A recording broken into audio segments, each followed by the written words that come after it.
The day has finally come.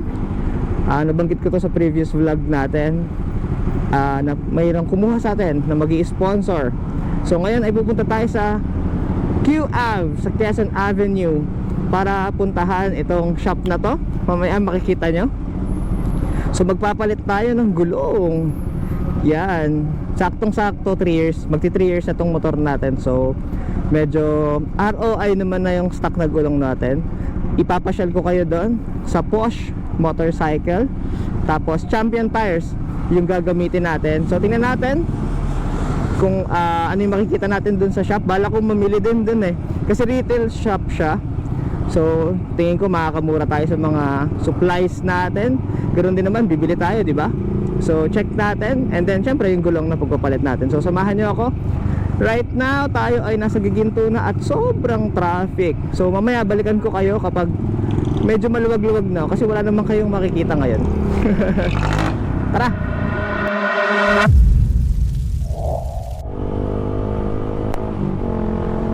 Hangin. Thank you Lord. Hanginan din. So right now nagdala tayo ng top box kasi nga baka mabudol natin yung sarili natin na bumili ng mga gamit, tsaka para may lalagyan yung itong stock na gulong natin pag nagpalit tayo.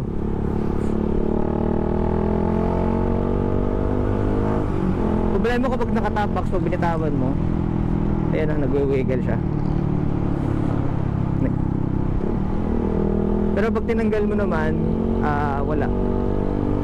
Ano mo?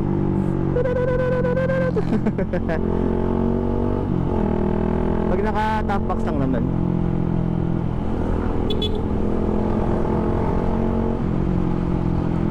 So sana ay hindi masyadong traffic sa Manila ngayon. Tagal natin hindi nakapunta doon.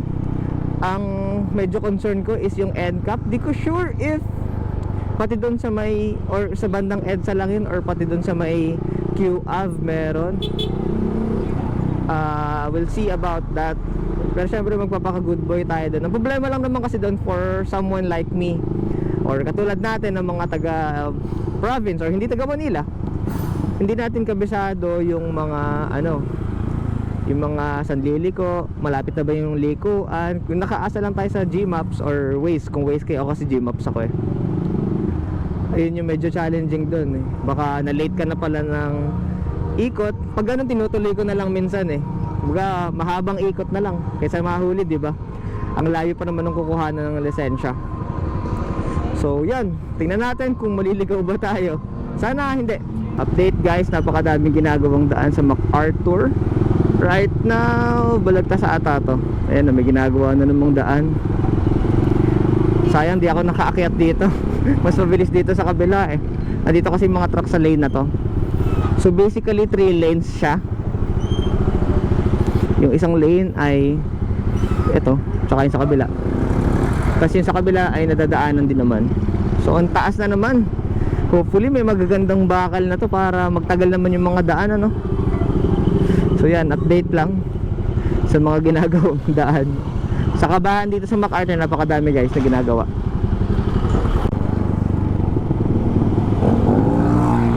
Isa pa pala sa mga iniisip kong concern ngayon is yung sa Tambucho natin. Hindi ko alam kung alin yung mga places na bawal na yung naka pipe. So naka-exhaust kasi tayo, di ba? SC project. So tingnan natin. Pero parang hindi naman ako dadaan ng Manila, Caloocan lang. Kasi hindi ko sure kung sa Caloocan ay pwede. We'll see. Naka full system na SC project nga pala tayo. Full system meaning na simula headers hanggang canister ay nakapalit na, wala nang stock. So yan, may nakikita naman ako ginagawang daan. So yan, kung andito po kayo sa may Bukawi flyover, madadaanan kayo, pagbaba nyo ay may ginagawa na ulit na daan. Naging reporter ano. At may makakasabay kayong mga truck na liliko. So ingat-ingat. Paunahin na natin sila. Paunahin nyo na sila guys.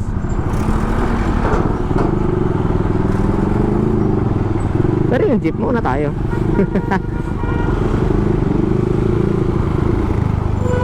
Para ako nasa gera. Next time, sa Sabado kasi guys ay babalik tayo. Thursday ngayon. So sa Sabado ay babalik tayo doon for the meet and greet. Hindi meet and greet, meeting ng buong team ng champion or mga motovloggers, mga vloggers na kasama natin, and even yung mga admin, yan, executive siguro nila, hindi ko alam. So yan, basta may meeting tayo sa Sabado, so babalik tayo doon. More likely aagahan ko, 6 na ako aalis para malamig-lamig, and then tatambay na lang ako sa Manila kaysa ganito. Kakape na lang tayo doon. Samahan nyo ako ulit sa next vlog natin. Ayun naman yung susunod natin. Woo!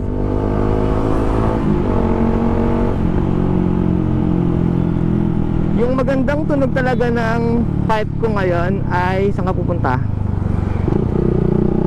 Nasa higher RPM. Tsaka kapag hindi ko alam, nung Infanta ride natin to na discover habang tumatagal, the more na mas mainit yung makina, yung tambucho natin, mas maganda yung tunog niya, mas buo, mas tamed pero mas buo. Ngayon medyo naririnig ko na medyo mas tumitining na yung tunog niya. So tara, baybayin natin tong daan na to. Pero in fairness sa daan na to, ito yung isa sa mga ginawa nila last year, I think. Okay naman na siya, maganda naman na yung daan. Kaso after, ayan, lubok ulit. Lubakan represent. Saan ba? Ano nangyayari? Ang hirap magmabilis dito sa okay, magmabilis masyado dito sa MacArthur guys, lalo kung hindi nyo kabisado. Kasi baka, ayan, madali kayo ng mga butas-butas. Meanwhile, grabe, ang laki na nung pinagbago ng SM Marilao. Hindi na ikaw yung SM Marilao na kilala ko. Kasi nagkaroon siya ng sa tren guys. So ito yung terminal, yung ginagawa na to. Yan. Hindi ko maituro kasi kailangan natin mag-clutch. So nakita ko dun sa mga videos, tsaka ano, parang yung modern na mga SM na siya. So good thing din naman, at least for sure magpa-provide din yan ng livelihood kasi lumaki. So mas marami ding shops yan for sure. Yan, laki nung terminal.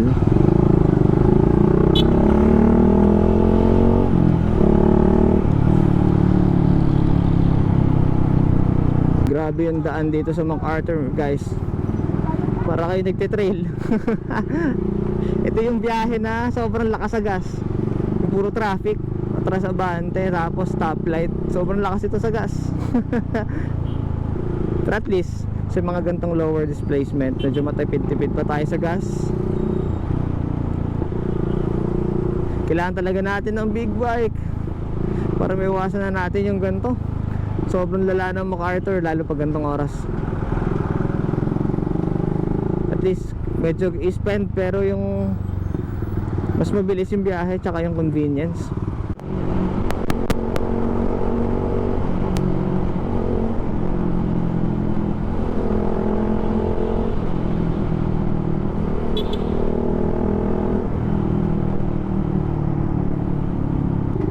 Monumento guys,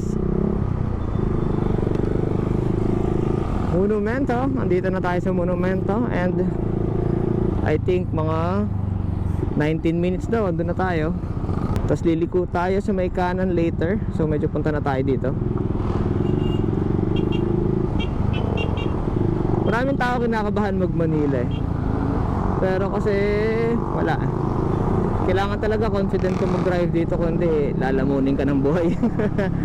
Walang pakialam yung mga tao dito. So kailangan talaga skillful na kayo and mindful na kayo sa pagmamaneho pag dito kayo sa Manila. Yun yung mga talagang natutunan ko pag nagdadrive dito ka. Pag pumunta ka dito ng beginner, uwi ka na ng intermediate. Intermediate lang. Lalo yung mga ganyang mga driver na huminto sa gitna. Tsaka haba yung pasensya nyo guys. Talagang matututo kayo magpasensya sa kapwa nyo. 400 meters daw tayo ay kakanan.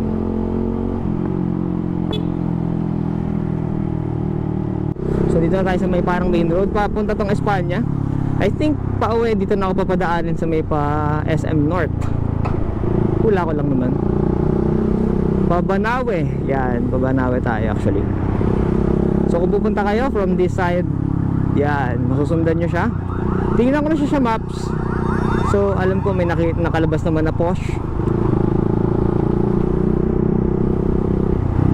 Alright. Uy, cute nito, halo-halo. Medyo bagal na tayo kasi I believe banda dito. Yun, Porsche. Let's go. Biglang kinabahan. This is our first sponsorship. Grabe, thank you Lord. Thank you din guys sa inyong pagsuporta. Ito siya, Storage Mart.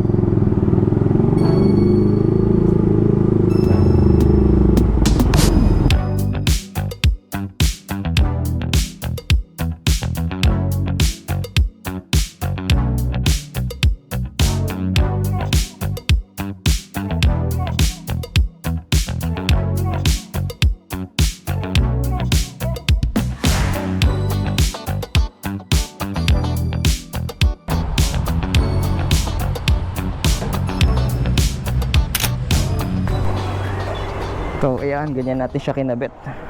Uwian agad. Siguro pakabit na rin natin para dire-diretso na lang. Hopefully hindi siya malaglag. Thank you Porsche and Champion Tires. Let's go.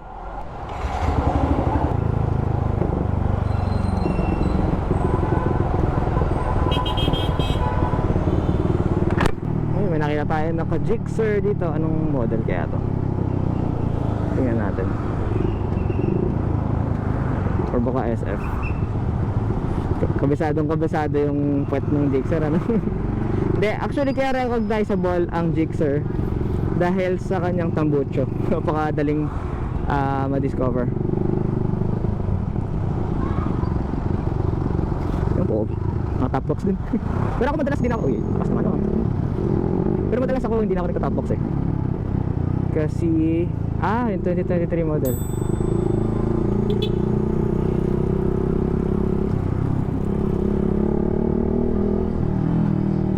Nag-peace lang tayo. So, pabalintawak daw to. Wala akong idea completely guys kung nasan ako. Pero kanina nasa C3 daw ako. In Google Maps, I trust. Kailangan lang pag nasa Manila kayo, or kahit naman nasan pala, mabilis kayo mag-decide. First time kong dadaan dito. Pag diniretso niya yan, NLEX. At least familiar naman tayo doon. First time kong aakyat dito. Ito pala yung daan. Okay.